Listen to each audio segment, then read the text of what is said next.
Are we good? All right. Jack, What's going on? first ever in-person pod. We've met how many previous times have we met on the show, but it's never been in person before? I think we've done about, 7 or 8 through Zoom? Yeah.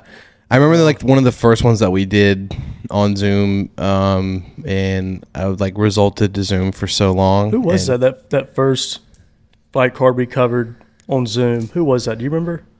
I can't even remember. It could have been Because it was just me and you. I remember that. yeah. And then the third one we did, Hudson was with us. Mm-hmm. Who is not here, but he is with us, obviously, but he's not here. This is my first episode back in almost a month, just about. It's actually been pretty hectic around here for the past month. I mean, I moved from Hattiesburg to Jackson, and then I moved again into this new house that we're in right now. And then we went out of town, obviously, which was really fun. I'm very glad we got to do that. This mic is being fucky. Hold on.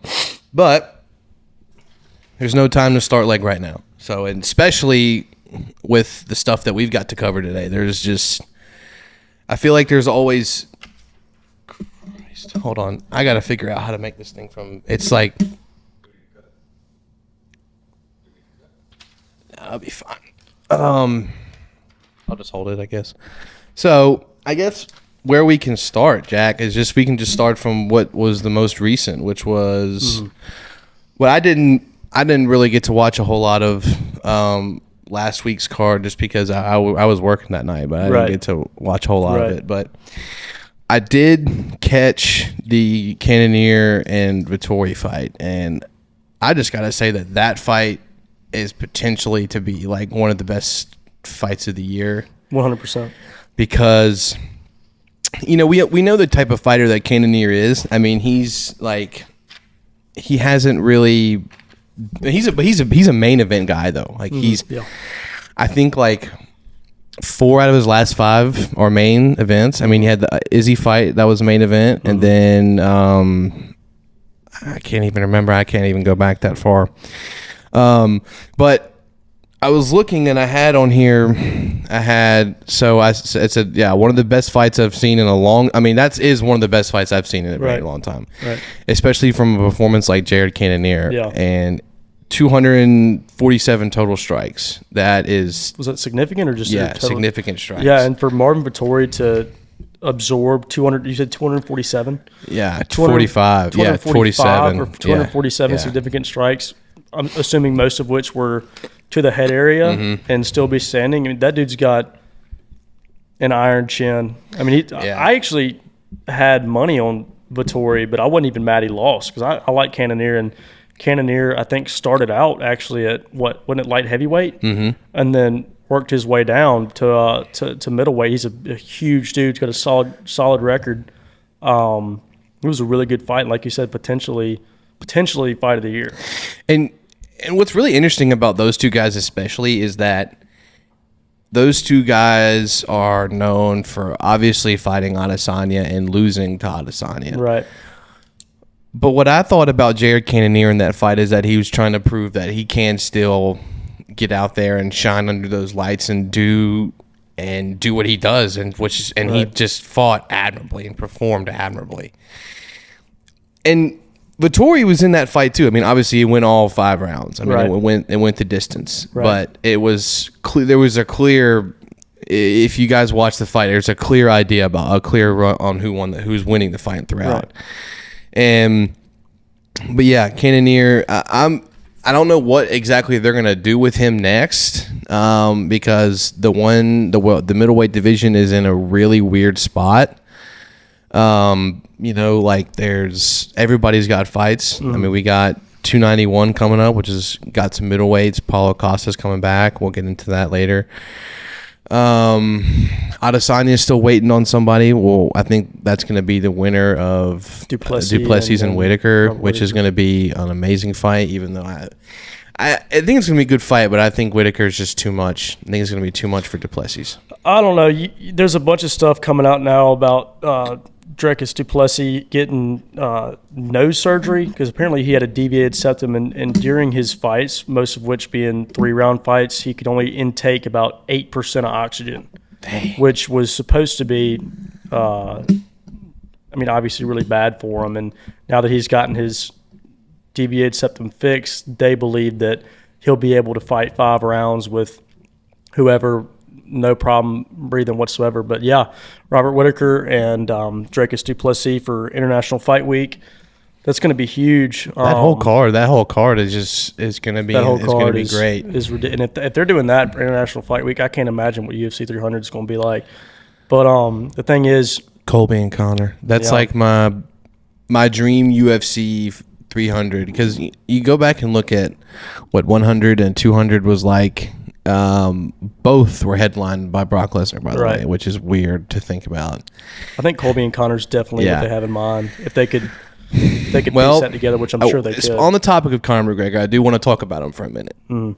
If you know me very well, and if you've been watching this show, you know that I am a big fan of Conor McGregor. I've been following his career for years, and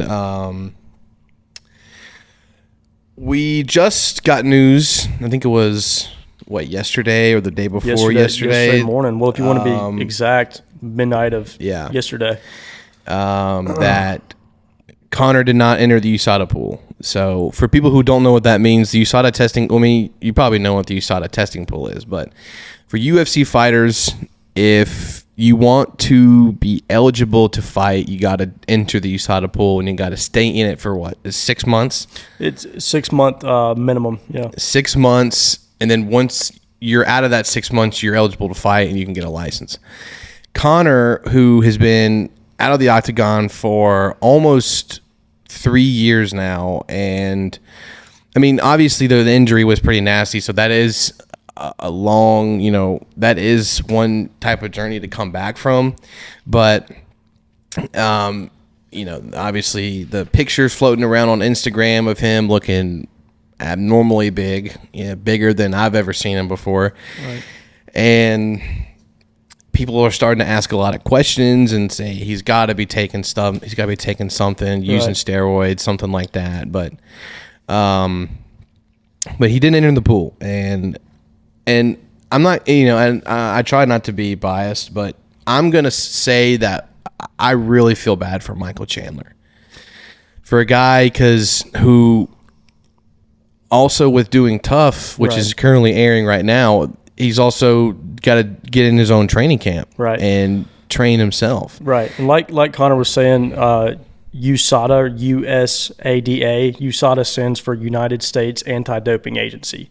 So the whole point of USADA is to keep the use of PEDs or steroids out of the UFC, essentially. Mm-hmm.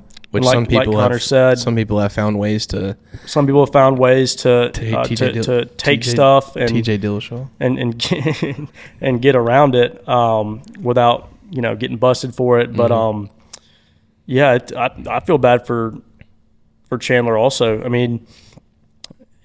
Michael Chandler has had 50 positive tests in USADA, and for those of you who don't know, USADA has a thing where you get a jacket for 50 positive tests, which Oliveira just got his, and it essentially is just a medal for not cheating. Cejudo got his for 75. His. Yeah. 75 clean tests. Yeah. Basically, it's a medal, like a congratulations for not doing steroids. For not doing steroids. But, yeah, I do feel bad for Chandler. Yeah. He had this fight lined up, and it was supposed to happen this year, and this year has been huge for events in general. And he missed the deadline. I think it was yesterday, I believe. But and the thing is that what you and I were talking about this the other day over the phone. We were saying that and everyone else is kind of saying the same thing, is that it's like Conor McGregor is worth so much money. Like, I'm pretty sure he sold like a large chunk of Proper 12, which is worth like over $400 million. Right. He's got his McGregor Fast company. He's getting paid to do tough. And so when you're a guy like that who's already made his mark in the UFC, he's the most, he's the most notorious known fighter on the planet. And I'm just, she'll be fine as long as it doesn't. Can they see that, Trey? The cat? They can't? Oh. Well, my cat is chewing on the cable, but you ever seen Christmas Vacation when the cat's chewing on the wire? Yeah. But and that was and Dana even said it too. Dana said like it's even just a hard time just trying to get him to fight. Right. Because right now for him it's all about the money. It's all about getting the money. I mean, when you're at that level of, notoriety and fame and you're practically getting paid while sitting around. Yeah. To be able to motivate somebody to essentially risk their life in an octagon, it's going to be hard to do. And the numbers you'd have to put up to even get someone like that to consider doing it is crazy. But he's definitely not fighting this year. That's for sure. Yeah, that's what it sounds probably, like. If everything goes smoothly and he enters the pool within the next 6 months, he'll be fighting early. We could see something in early 2024. Right. But I mean, and that's the thing, because I didn't realize how much Conor was getting paid to fight these last, obviously the Khabib fight, he made a lot of money in the Khabib fight. And then the Cerrone fight, I heard he made upwards of $25-30 million maybe to fight that. I'm sure. And that fight ended in just 40 seconds the first round. And that was the last spark of the old Conor McGregor and and I hate saying the old Conor McGregor because the old Conor McGregor wouldn't be taking, obviously minus the injury, 3 years this long of a layoff, right? And the leg is obviously good. I mean, he's training with Dylan Danis again. Did you see that picture I did. Which apparently he's got a fight announcement coming up, but I just don't care about him. I really don't. But he's solid. He's had a solid jiu-jitsu career. Yeah, he's a very skilled jiu-jitsu. He's good. Are you familiar with Gordon Ryan? Mm-hmm.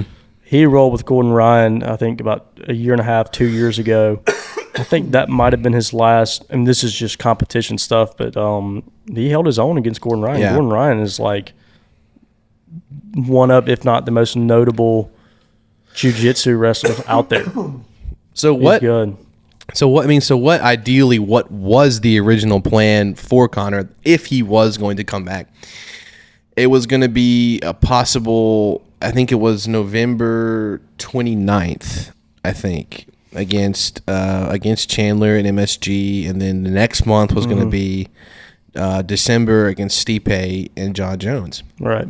And now that fight is even starting to fall look apart. Like it may not even happen because originally it was supposed to be in December, and then that didn't happen, and then they were supposed to fight in March, right? But then obviously something happened, and then Ciryl Gane stepped in and fought, and now they're supposed to fight International Fight Week, right? That didn't happen either. Nope. Now we're looking for November, December, end of this year because we want John Jones twice in the same year, right? Yeah.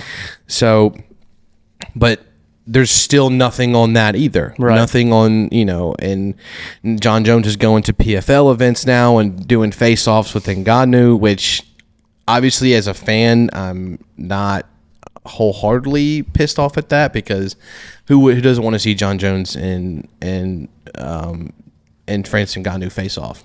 Everybody wants to see exactly. that. And it's so weird because the whole PFL contract agreement thing compared to the UFC contract agreement thing and what they can and can't do is so convoluted. And you saw all over social media that him and Francis did a little face-off at PFL in Atlanta.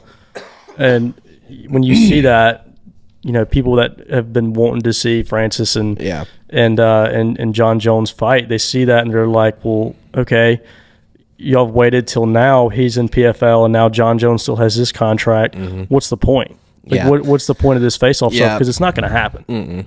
It's just. I think it's just more of like a publicity thing. And, 100%. And the PFL guy, I want to figure out like the logistics of Ngannou's contract and like want to see how much money he's actually getting paid, because one wouldn't pay him what he was offering him. PKFC wouldn't pay him what he was offering. Right. And he turned down the UFC's offer to make him the highest paid fighter of all time. Right. So I genuinely don't know how much he's getting paid. Like it can't. I mean, it's probably an astronomical number, but I don't think they've even came out and said what he was getting. I mean, no, they did. I just can't remember what the number was. I mean, he was huge. I'm gonna look at it. Go ahead and look it up. But I'm sure he's making more on top of sponsorships and all that stuff. But if you find the number, let me know. 'Cause I remember it came out.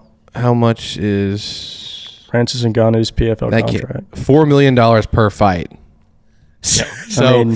So say if he fights, 3-4 times a year, that's almost $10 million a year. Yeah. So what I think about Francis is that I feel like at some point he was just like, I don't know what else I'm going to do. Like I can't. So he probably just took the money and just is going to just dominate PFL. But the PFL they're really onto something though. They really are. Definitely. Because you got some UFC vets in there, Showtime Pettis, and Ngannou now stepping in. Right. And now, I mean, I talk about him all the time, but obviously Jake Paul signed with PFL. No fights rumored there, but what the PFL, if I were PFL and I were planning on something to do, I would get a Jake Paul and Ngannou card and just have the biggest PFL card of all time. I'm sure they have something like that in mind. And definitely. when you look at like the whole UFC underpaying their people on their roster thing, it's like you don't see nearly as many people just willingly leave the UFC to go to another promotion, whether it be PFL 1, Bellator, BKFC. Nobody who's worth it and worth the company's time and money willingly will leave and go to PFL or 1, or not unless the UFC wants to keep them. Because if the UFC wants to keep them, they're going to keep them. They're going to throw them whatever it is they're wanting. But I mean, if they're asking for some just crazy number that they're clearly not worth, they're just going to be like, all right, go to 1, go to PFL, go to Bellator. We don't care. Well, obviously Dana was not very happy about it. I mean, I wouldn't be either, because you're losing a big draw. Right. And you're losing a big name, and you're losing the opportunity to have, in my opinion, one of the biggest fight in UFC history. Yeah, and the Jones and Ngannou thing was up in the air for so long. I mean, I'm willing to say that if they had put that fight together in the UFC, that could have easily done, I mean, just $500 million. Oh yeah, it could, without a doubt. It could have been one of the biggest payouts, pay-per-view buys in history. 100%. I don't know if that would top Khabib Conor, but I think it would be. I think it would be close. Just because when you really look into that fight with Khabib and Conor, and you really see like what was going into that fight. Right. I mean, it was televised for the world. It was insanely massive. I mean, that was like a world war. Yeah. You had the country of Ireland going up against the country of Russia. Ginormous country versus an average sized country. And not only were Khabib and Conor fighting, people were fighting in the stands. Yeah. Like while this whole conundrum's going on with, Khabib's team and Conor's coaches and his team, you've got like Russian dudes and people from Galway in the 10th row just throwing bottles at each other and beating each other up. And I don't know if you saw Megan Fox's interview with because she was Conan there. O'Brien. Yeah, she was there, and Khabib she was like, jumped over her, and she said like she felt the gust of wind. Oh my god! When he jumped over her, and he jumped over her and went straight for Dylan Danis. Right. Which out of all people, I don't know. Could you imagine if Khabib had landed on her, Megan Fox? MGK would have probably killed him. Maybe. Or unless he would have tried. Maybe. Jeez. But But that was like that card too. The 229 card was really because obviously when you have that fight, it's like it was the biggest fight in UFC history. Yeah. Everyone was saying it. Joe was saying it. Dana was saying it. I was saying it. I mean, John Anik was. Everybody was just talking about how big it was, right. and it still is that big to this day. I mean, there's so many. I see clips all the time from press conference that press conference still. Right. And that was one of the last times when they did a press conference when it was just the main guys. They told everybody else on the card, like, hey, we're going to push you guys aside. We're just going to have them two with a microphone. Because you got Conor, who is known for talking, and you got Khabib, who's notoriously known for not talking. Right. So it really made you think about how that was going to go, because you got Conor with the bottle of whiskey running his mouth, and Khabib is just like saying, I'm going to maul you, I'm going to smash you. And like everybody knows that Khabib is a very like stoic person. Obviously, doesn't drink, through religion. Takes his faith very seriously. Very seriously. Yeah, they all do. Like and Islam and that's a great attribute as to why they're all, so good. It's because the way they operate is wake up, go to church, or pray.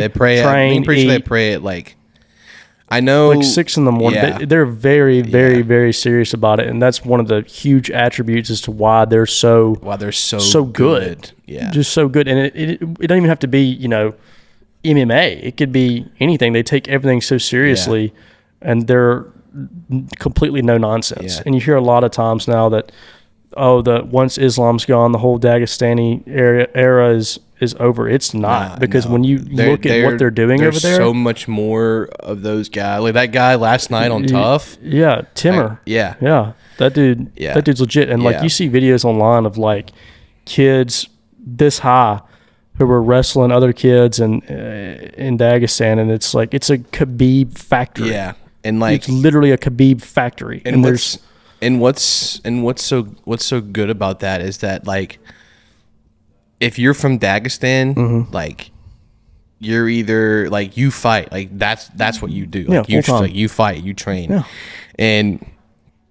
And look, I've said this about, I've not in front of the camera, but I've said a lot about Khabib, at least over the past couple weeks.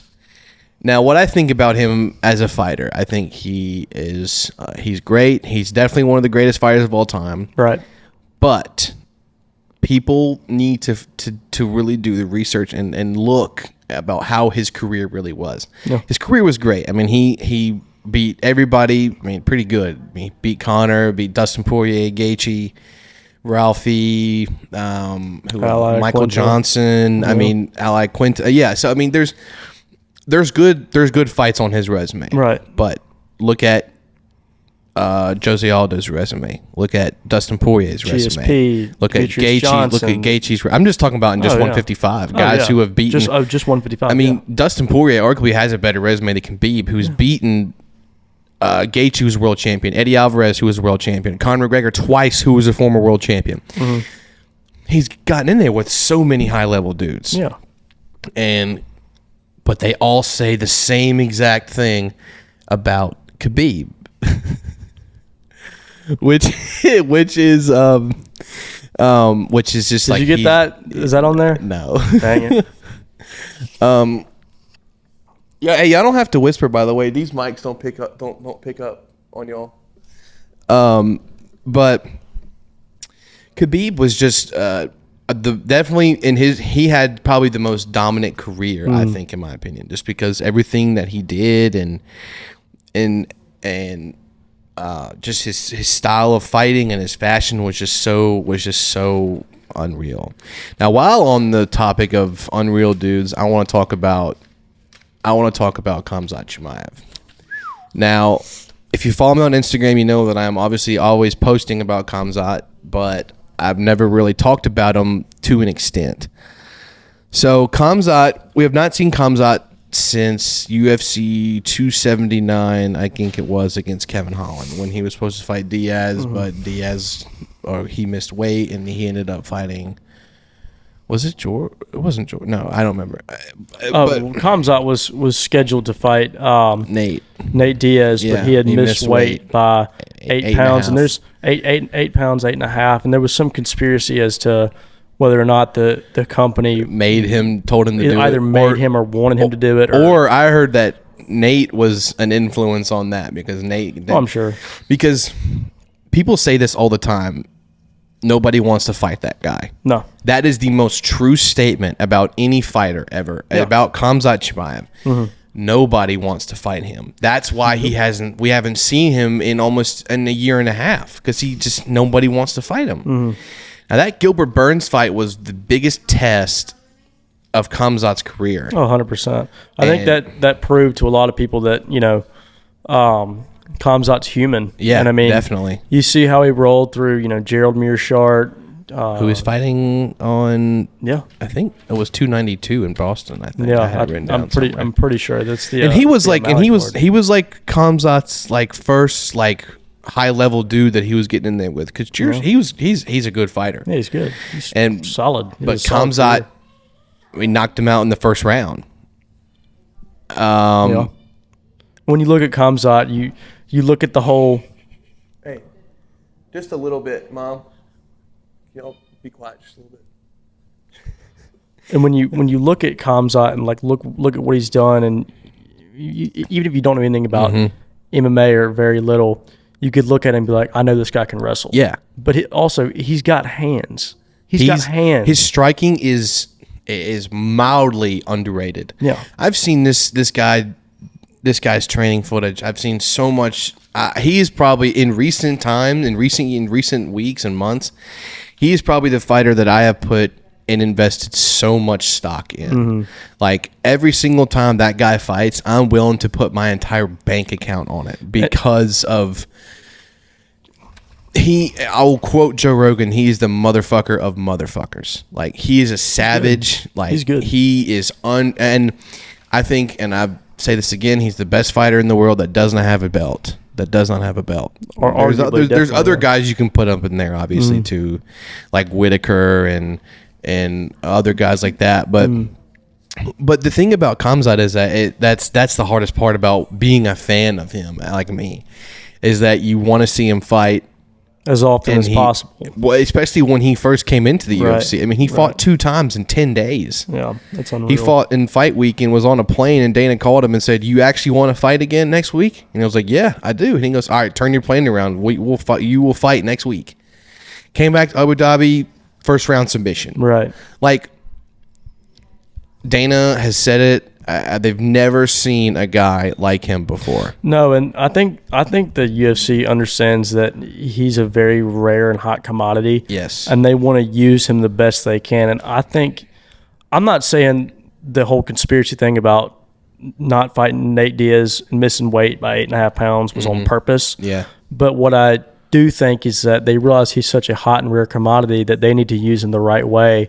And maybe Nate Diaz wasn't the best matchup for him. Maybe terrible matchup. Terrible. Just in hindsight, Nate's probably lucky that he didn't that he didn't get that. Well, it's not a good matchup. It's not a matter of Khamzat's better or Nate's better or whatever. It's like these two styles don't match up at all.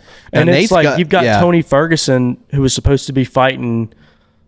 I don't even remember his name. I don't even remember who it was.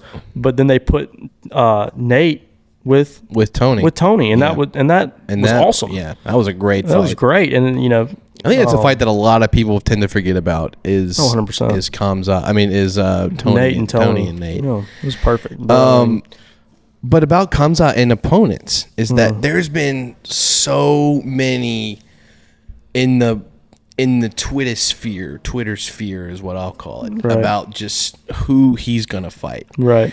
I've heard of Usman. I've heard Izzy. I've heard Colby. I've heard literally every single name in the book you can possibly think of. Right. They're like, now the Usman, for us guys who really like take time into the sport, like that was like very possible. Usman, and it still kind of is. Yeah, it's all still up in the air. So he said October 21st, Abu Dhabi. That's going to be his That's who he claimed. That's what he claims is going to be his next fight. Right.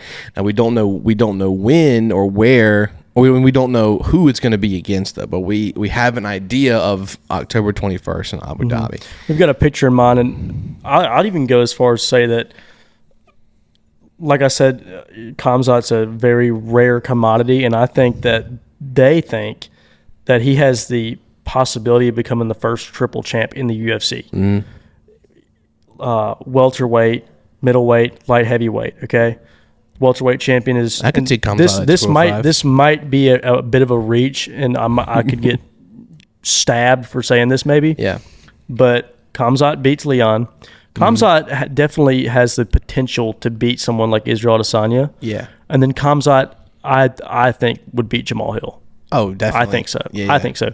So you've got 3 champions in a row within 3 weight classes that Khamzat could potentially fight and potentially win against. Yeah, I think that toughest out of those 3 guys, I think that toughest fight for Khamzat is definitely Izzy. No, 100%. That's because, I mean, I think right now he's one of the biggest stars in MMA right now. Probably the biggest. 100%. And there was one star guy in MMA. One guy I've been wanting to bring up so much because I've been keeping up with this dude since the start of his career. I'm sure you're definitely familiar with him because I talk about him a lot. But Arman Sarukian. Yeah. Arman Sarukian. Yeah. He fought actually last weekend or last Saturday and fought the co-main event against Joaquim Silva. Ended up winning. Arman Sarukian ended up winning late 3rd round via TKO. And I mean this dude's on a tear. And I talked to Hudson about this, and I know I talked to you about this, but I even went as far to say to Hudson, like, look, dude, this guy, aside from Charles Oliveira and aside from Volkanovski and aside from just about anybody else in the lightweight division, Arman Sarukian's got the best chance of beating, and I'll say it right now, Arman Sarukian, besides Oliveira and Volkanovski, has the best chance of beating Islam Makhachev, and I'll tell you why. In Arman Sarukian's first fight in the UFC, he fought Islam Makhachev. It went to decision. It was unanimous decision, but it went to decision. Now, let alone Islam was still kind of testing the waters out in the UFC, but when you look at it, Arman's already fought him once. He's a Armenian/Russian style mixed martial artist. He understands his background matches up perfectly with Islam's. I mean, if you ask me, I think Arman Sarukian definitely is championship belt material. And he definitely, I think, has one of the best chances, if not the best, behind Oliveira Volkanovski of beating Islam. Yeah. I really do. And I'll say that right now. And that's in the Islam and Charles rematch is most likely going to be in Abu Dhabi. Which I hate because it's like... That's in October. Yeah. So, but something does feel different about that rematch going into it because... First off, I want to say that, just to end off with Khamzat real quick, Jared Cannonier said that he wants to fight Khamzat Chimaev. I saw that. Which he is the only guy that I have ever seen publicly say that I want to fight him. And there's a reason he's the only guy that says it. I think it's a terrible idea. I think Khamzat wins that fight. Inside 2 rounds. Yeah, it's Jared Cannonier is a dog. Yeah, of course. He's solid. He's not to play around with, but Khamzat is different. Yeah, and I think within, I don't know, it's still hard. I think hopefully by the end of the summer maybe we get some sort of announcement for a Khamzat fight but so moving on, I wanted to go into 289, which was 2 weeks ago. We were here. We were without power. Right. So for context on this, I didn't get to watch the 289 card. I watched the co-main and the main event. I didn't get to watch anything else prior to that. I was on the golf course that whole afternoon. And then when I got back here, it looked like a tropical earthquake came through here or something. Yeah, I mean, there were branches everywhere. Yeah. And it's weird because I even told Tom, I was like, whenever storms come through Mississippi, Jackson always gets the bad end of it, and like Madison will be like untouched. Yeah, but it was. But this time it was like Jackson was fine. I say was fine until about 2 days later. Yeah.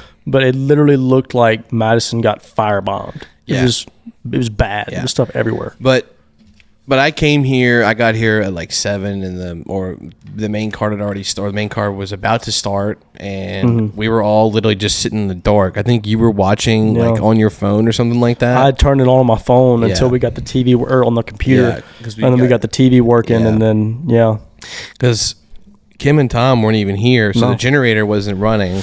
Yeah. But once we got the generator out, we literally got it on at the perfect time, right when Charles and Benny were about to walk out. And I want to do a little analysis of that fight. So a lot of people, not me personally, because I never had any doubt in my mind about Charles Oliveira. I literally should have put more money on him than I did. I told everybody. Yeah. And you know I did. I told everybody. I mean, we were sitting on the beach that day, and you and Hudson were talking about it, and I hate to throw Hudson under the bus here, but that's the thing. Hudson's right at like 95% of the time. Right all the time. He's right like 95% of the time. And you dropped the bomb. His verdict, he's really, if you guys I've talked about verdict before, but he uses verdict and he is like ice cold on there. Like his picks are always right. Oh, yeah. Hudson is always right about a lot of the stuff that he does. But he said, along with Chael, I'm going to throw Chael under the bus too. Chael and Hudson, I talk like I know Chael Sonnen. I just talk like I know him. He's a funny guy though. He probably knows you. Yeah, but sure. And they were like, they were saying, I think it's going to be Beneil. I think it's going to be Beneil winning. I think it's a bad matchup for Charles. I think Beneil's wrestling is just too much. And I was like, guys, are we seriously like gonna turn our back on Charles Oliveira? Like, who, in my opinion, right? Yeah, exactly. And that everybody was that was crazy for me to believe.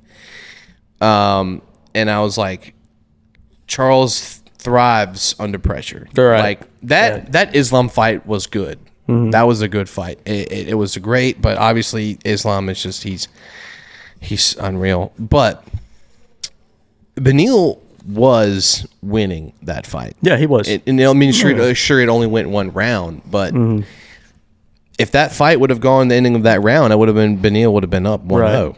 Right. And I mean, I was getting worried. I mean, we all had money on him. We were all sitting in here watching him, and I just had never.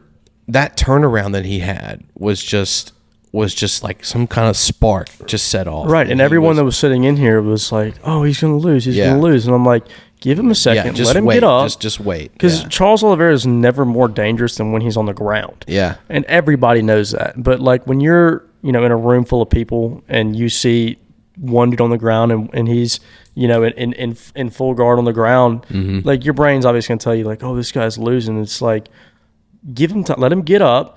But Beneil went to the ground with Charles, and I mean, for the most part, held his own. Yeah, it's just when Charles got up that he got to reset, and he started implementing the leg kicks, more body shots, and eventually got Beneil to the back of the cage, and that was all she wrote from that point on. Yeah, I think that, and I'm gonna move on here, but I think right now, he's got to be one of the most like loved and cared about fighters in the UFC. 100%. I mean, I've never seen that kind of reaction from fans before until when Charles got that KO. I mean, I saw a video of guys watching his fight and like in the middle in their favela, like, oh yeah, and just like in like these like really, really broken down homes, but yet they're all drinking and they're all watching him. They're all having a grand old time. I mean, it's crazy because you don't see that kind of stuff from other fighters, especially from... You don't even see that kind of stuff here. Yeah, anymore. Exactly. I mean, it's like from people... I mean, but that's Brazil is like...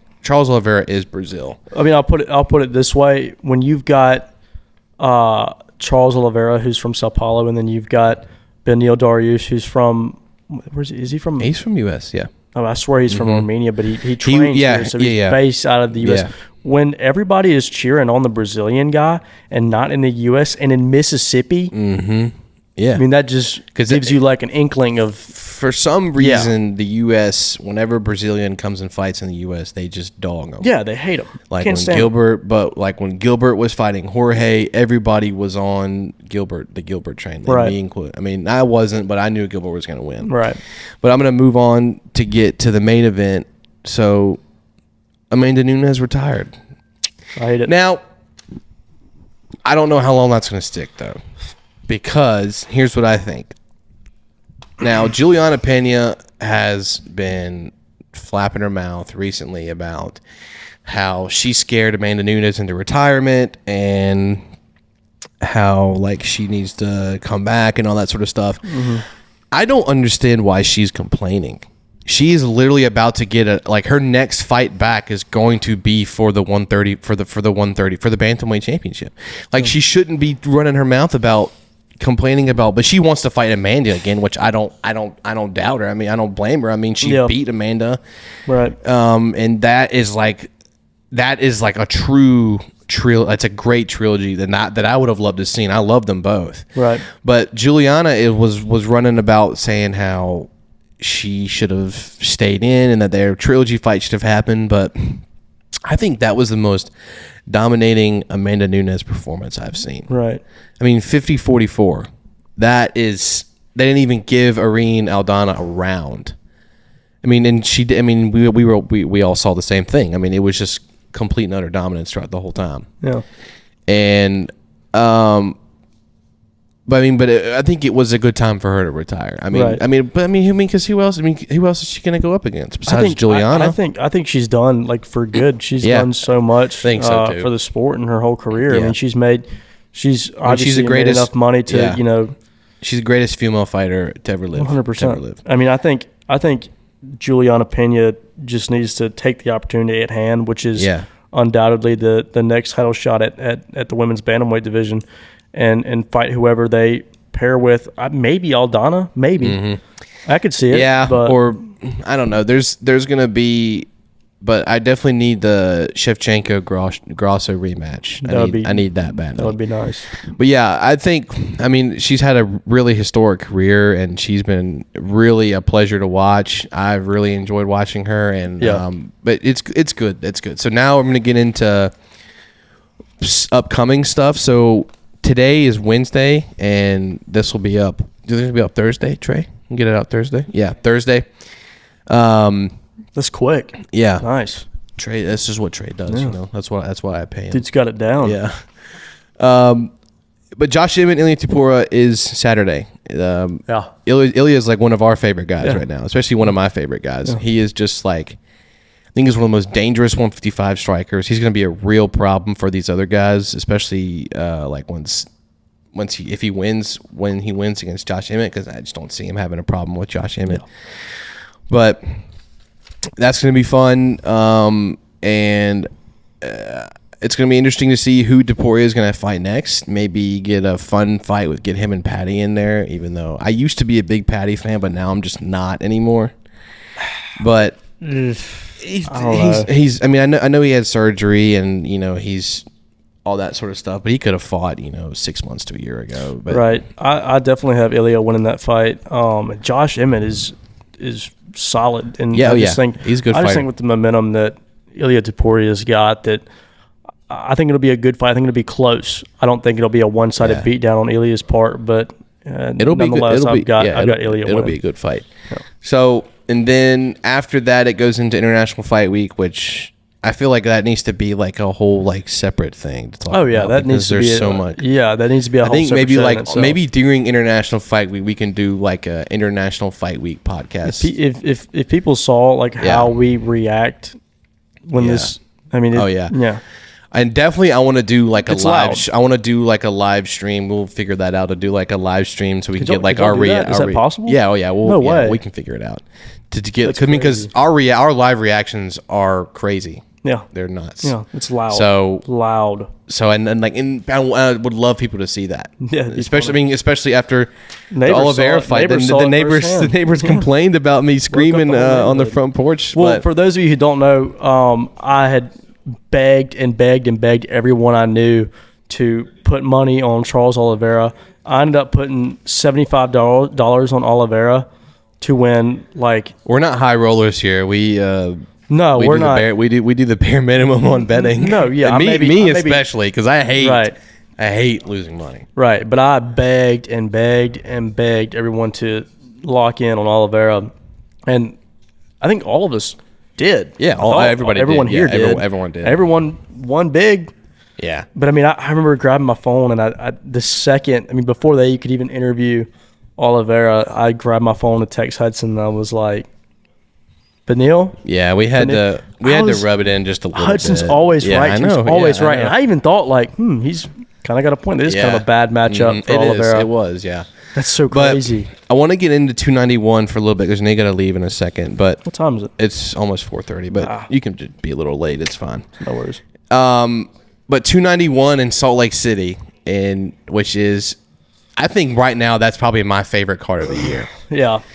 I mean, there's just so much. Every single fight on that main card has the potential to be an absolute war. Who's the co-main in that fight? I know main event's Dustin. Yeah, main event is Dustin. Jan Blachowicz and Alex Pereira. That's right. Yeah, that's going to be huge. And obviously, Pereira's one of my favorite fighters of all time. Well, right now, he's one of my favorite fighters, and I'm excited to see him in his debut at 205. I think it's going to be interesting. Yeah. I'm kind of worried about him going up against Jan Blachowicz because he is a freak. Yeah. And then there's also, we get return of Paulo Costa, who's going up against Alaskarov. Contender Series veteran. Contender Series guy actually lost to Khamzat and won a Khamzat's first professional fight via knockout. I mean, Alaskarov is legit, and that's one of the, like you were saying earlier, that's just like in real time proof that Khamzat could hold his own with that weight class. And then you got Tony coming back too, fighting Bobby Green, which I wish Hudson was here to talk about it because he loves Tony. But and then the main event, which is the return of the BMF, which is Dustin Poirier versus Justin Gaethje. And I think that fight is going to be like a stand. I think that fight will be on the feet. Will be on the feet for the whole time. They're just going to be throwing bombs at each other. Yeah. But now Dustin could just pull this, like, maybe I will take him to the ground because that's how I could win. Yeah. The thing is, Justin Gaethje only has one takedown his whole career. I don't see them going to the ground. No, it was Gaethje only had. That's right. Gaethje only has one successful takedown. It wasn't even against Fitzsimmons. It was his last fight. Yeah, was it against Fitzsimmons? I think it was. Yeah. I think he just did it just to like get everybody to shut up about it. Yeah. But I think if Dustin fights smart, Dustin will win. But I think if Poirier fights like they did the last time, Poirier will end up winning. But that's such a close one, to be honest with you. Oh, yeah. There's a lot of people saying like, oh, this is an easy win for Poirier. It's really not. Nobody fighting Justin Gaethje is an easy win. It doesn't matter if you're Khabib. I mean, it's not easy. It's never an easy fight. Right. It's never. So, and then literally right after that, on 291, you go into Nurmagomedov versus Corey. No. Oh, yeah. No, that's August 5th. After that, that's right. That's Nashville. It's, crap. What's it? Sean Strickland and he's fighting that Dagestani guy too, I'm pretty sure. Yeah. But 292 in Boston, I knew Dana was going to build this card to be huge. And what was just announced like 2 days ago, I think, it's it wasn't long ago. Cejudo and Chito Vera was just announced for a 3-round fight. Isn't that weird seeing Henry in a 3-round match? Which is going to be good. 5-round fight guy. Yeah, I know. He's always been. It's going to be good for him though because he's heavily conditioned, and that's going to be a really good fight for him. Right, and I love Marlon Chito Vera. Oh yeah, that's my guy. And then also got Chris Weidman coming back after 3 years of that nasty leg injury. For those of you who don't know, Chris Weidman, when he fought, was it Uriah Hall? Yeah. Uriah Hall went for the leg kick and the bad. Same injury that happened to McGregor and Silva. It was arguably, because he went and kicked Uriah Hall's shin and Uriah checked his the leg kick, and his leg just like fell wrapped. It like wrapped around and just was shattered. It fell off. And that was and Chris Weidman is just such a great guy, and it was really hard to see that kind of fight happen. And then obviously the main event, the return of the Sugar Show versus Aljamain Sterling for the bantamweight championship. Aljamain has actually came out and said that is going to be his last fight at bantamweight. He's going to move up to 145. So that opens up, No way. Mm-hmm. Oh my god. So that opens up a tremendous amount. I mean, he could fight literally anybody at 145. He can fight Max. He can fight Volk. Dude, I would even go as far as to say that if Aljo wins this fight, he's up there with GOAT status. Oh, for sure. At bantamweight. Yeah, for sure. I mean, he beat Cejudo, but I mean that fight was really, really close. Yeah. I mean, yeah, it was. We watched that, didn't we? The Aljamain Sterling Henry Cejudo fight. I think we watched that. Yeah, we did. That was a good fight. Yeah, and then obviously Gerolf Neal and Ian Gary. Ian Gary, who is also a huge rising star right now. He is putting up a lot of numbers, and he's fun to watch too. So yeah, I will do more into 292 once that time comes. But this is what I'll talk about too, because August 5th, Nashville, which we're going. Yeah, it's so. We live in Mississippi, and Nashville is about, 6 hours from Jackson, you think? Yeah, probably about a 6-hour drive. Mm-hmm. And Corey Sandhagen, who is one of my fan favorites, is taking on Khabib's cousin, which if Khabib even has an opportunity to go, I think he's going to. And I'd love to see that guy in person. And then you said Michael Chandler's going to be there too? I'm sure it's 5 feet from his house. Yeah. I mean, I'm sure he'll just walk across the street. And I saw that yesterday Jessica Andrade got added onto that card. And Andrade got added? Yeah, she's so scary, dude. Yeah, she's crazy. But I feel like she fights every week. Oh, but, yeah, she fights all the time. Yeah, she fights all the time. But are we going to go? I mean, I'm buying it. I'm buying a ticket. I'm all for it. I'm all for it. Are you really? Yeah. I think I am too. Well, here's the thing. That's August 5th. I move in that day, but I'm seriously debating on just waiting another week and just moving in that next week, because if we get tickets, which, I mean, there's definitely still time to get tickets. Yeah, and we're going. Yeah, 100%, because that's the closest ever going to get. Oh yeah, to us. I mean, if they ever do an Atlanta card, which I mean they may not ever even do an Atlanta card, but yeah, let us know if we should go to Nashville. I think we should. What do y'all think? Do you think we should go to Nashville, Tom? You want to go to Nashville? Yeah, you want to go to Nashville? Yeah, okay. We're gonna go. Yeah, we're gonna go. That's about it, Jack. I know you're gonna head to work in a little bit. What time is it? 4:34. 4:34. I'm all right. Thanks for coming back. I will definitely now start doing these in-person ones a lot more. But yeah, and thank y'all for watching. I know y'all been impatient with me, and I apologize. Just had a lot going on around here, but they've been patient. Sorry, I've been very impatient with doing one. I've been trying to get it out for a while, but I'm gonna try and start bumping these out weekly again, just like how I used to do. The only problem is that Trey is back in Hattiesburg and I'm up here, but I'm gonna have to start, up his pay raise a little bit more. But yeah, thank y'all. Giving the thumbs up. Yeah. Thank you guys so much. I'm excited to get back into doing these, and I will see y'all next week. Thanks for having me, dude. I appreciate it. I'm not doing a bam. Bam! Just kidding. I think I wasn't going to do that, man. Hell yeah, dude. Shit, I don't want to go to work.